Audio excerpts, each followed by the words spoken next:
இன்று என் அருளால் உன்னை தேடி வரப்போகின்ற அந்த 3 முத்தான செய்திகள் எதை பற்றியது என்று சொல்கின்றேன். முதலில், நீண்ட நாட்களாக நீ எதிர்பார்த்து காத்திருந்த அந்த விஷயத்தில் கிடைக்க வேண்டும் என்று நீ நினைத்து கொண்டிருந்த அந்த நன்மை இப்பொழுது உன்னை தேடி வரும். உன்னுடைய ஆசை மனதிற்குள் ஆழமாக பதிந்திருந்ததன் காரணமாக இப்பொழுது இந்த செய்தியை முதல் செய்தியாக உன்னை தேடி வரவழைக்கப் போகின்றேன். இரண்டாவது செய்தி, நீ பிறருக்கு செய்த நன்மையின் வாயிலாக உனக்கு மீண்டும் கிடைக்கப் போகின்ற செய்தி. பிறருடைய விருப்பத்தை நீ நிறைவேற்றி இருந்தாய்.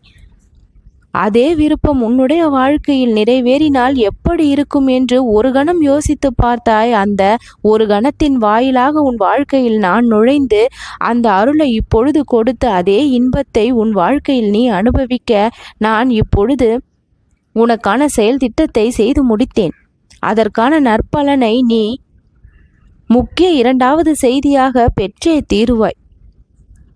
முருகனுடைய மனதிற்குள் நீ ஆழமாக இதயத்தில் பதிந்ததன் காரணமாக, உன்னுடைய பக்தியின் வெளிப்பாடு என்னை மெய்சிலிர்க்க வைத்ததன் காரணமாக, உன் கஷ்டத்தை போக்கக்கூடிய 3வது நற்செய்தியை உன்னை தேடி இன்று அனுப்பி வைப்பேன். நிஜமான திருப்தி என்னவென்று உன் மனதிற்கு நான் காண்பிப்பேன். தற்காலிக சோதனைகள் எல்லாம் எப்படி முருகனின் அருளில் விலகியது என்று உனக்கு நான் காண்பிப்பேன். நீ செய்த பல நன்மைகள் என்னுடைய அருள் வழியாக உனக்கு திருப்பி கிடைக்கப் போகின்றது. அத்தனை கஷ்டங்களையும் தாண்டி வெற்றி மாலையை சூட வேண்டும் என்று ஆசைப்பட்டாய். உன் ஆசையை எல்லாம் நான் நிறைவேற்றக்கூடிய நாளாக இன்றைய தினம் அமைந்து விட்டது. மன நிம்மதி, ஆனந்தம், ஒற்றுமை, நம்பிக்கை போன்ற பலத்தை கொடுக்கக்கூடிய அத்தனை விஷயங்களும் உன்னுடைய வாழ்க்கையில் இனி மேலோங்கி நிற்கும். எவ்வளவு பதட்டத்துடனோ குழப்பத்துடனோ நீ இருந்தாயோ அதே அளவிற்கு அமைதியோடும் சந்தோஷத்தோடும் நீ இருக்கக்கூடிய நிலை ஏற்படும்.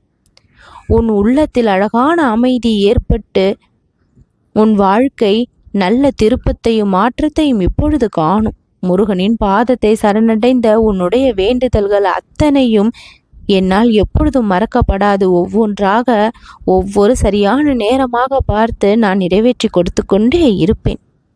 என்னுடைய அருள் வாக்கு உனக்கே உனக்கானது.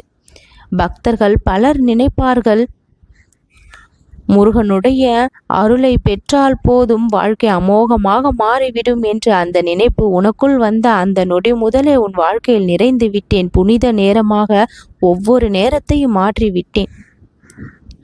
என் மீது பக்தி செலுத்தினால் அதிசயம் நடக்கும். பிரார்த்தனை செய்தால் முடிவுகள் விரைவில் வரும். தலைமுறை தலைமுறைக்கும் அது பலனை கொடுக்கும். உன்னுடைய உள்ளத்தில் எழுந்த நான் உன் வாழ்க்கையில் நன்மையை செய்தே தீருவேன். உனக்கென எழுதப்பட்டது உன்னை வந்து அடைந்தே தீரும். உன் மனதில் இப்பொழுது ஏற்படுகின்ற இந்த நல்ல மாற்றம் உன் வாழ்விற்கான முன்னேற்றத்திற்கான அடிப்படை, அடையாளம், சின்னம், அறிகுறி அத்தனையுமாக உன் வாழ்க்கையில் நானே நிறைந்திருந்து அருள் மழையை பொழிந்து கொண்டே இருப்பேன். இன்று நீ பார்த்த இந்த பதிவு என் அருள் வாக்கின் அழைப்பாக மாறி நீ எதிர்பார்த்த இன்பத்தை உன் வாழ்வில் வந்தடைய செய்துவிடும். உன் மனதில் இருக்கக்கூடிய கவலைகளுக்கு எல்லாம் முற்றுப்புள்ளி இன்றைய தினத்திலேயே கிடைத்துவிடும். எந்த சந்தேகமும் வேண்டாம், நம்பிக்கை இழக்க வேண்டாம். நீ நினைத்ததை விடவே அதிகமாக பெற்றிடுவாய். இனி முருகனின் இந்த அருள் வாக்கு உன் வாழ்வில் நிச்சயம் பலிக்கும். நல்லது நடக்கும்.